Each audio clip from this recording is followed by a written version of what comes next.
안녕하세요. 뉴스 비하인드입니다.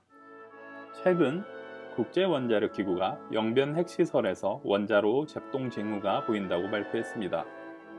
또한 북한은 올해 들어 5번의 미사일 발사를 하면서 한반도의 긴장감을 높이려고 애쓰는 모습입니다. 이는 미국과의 대화에서 유리한 위치를 선점하기 위해서이며 북한 내부 사정이 좋지 않기 때문입니다. 북한은 빠르게 북미 대화를 이끌어 나가고 싶어하는 반면 미국은 북한의 조치를 지켜보면서 대응 전략을 마련하고 있는 것으로 보입니다.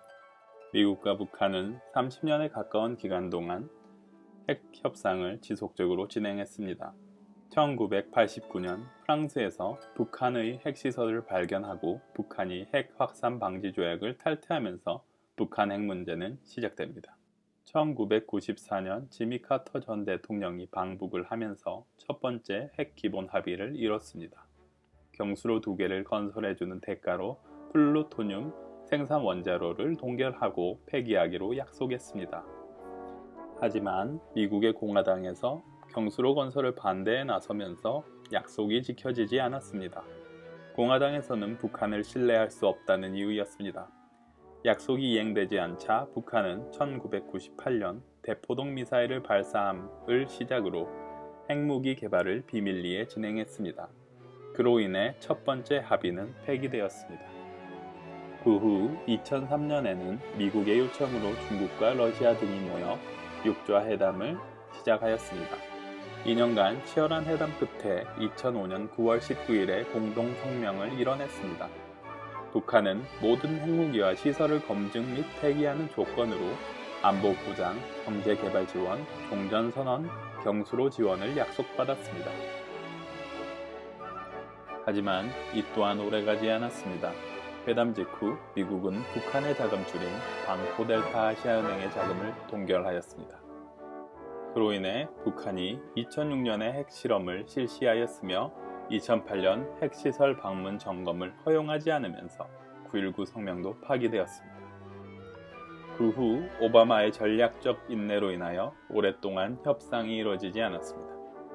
그동안 북한의 핵 능력은 비약적으로 발전했습니다.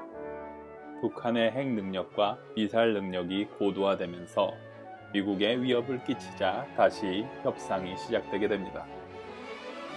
이 협상이 그 유명한 2018년 6월 도널드 트럼프 대통령과 김정은 위원장의 싱가포르 정상회담이었습니다. 양국 관계의 전환, 종전선언, 한반도의 완벽한 비핵화 등의 공동선언을 하였습니다. 마치 한반도의 전쟁이 끝난 것만 같았지만 이 선언 역시 오래가지 못했습니다. 2019년 2월 하노이 회담에서 핵 폐기 절차를 합의하지 못하고 도널드 트럼프 대통령은 회담을 급하게 종료하고 떠나게 됩니다. 그 후 북미 관계는 코로나 상황이 발생하면서 오랜 시간 정체됩니다. 코로나 상황이 조금 나아지자 북한은 조금씩 대화를 이뤄나가기 위해 여러 행동을 취하고 있습니다. 그간 30년간의 협상의 내용을 보고 있자면 북한과 미국은 미묘한 줄다리기를 하고 있습니다. 각자가 서로의 이득을 위해 이뤄지지 않을 협상을 하고 있는 것으로 보입니다. 하지만 북한의 지속적인 핵무기 확대를 미국에서 언제까지 지켜보고만 있을지는 지속적으로 관찰해야 할 것 같습니다.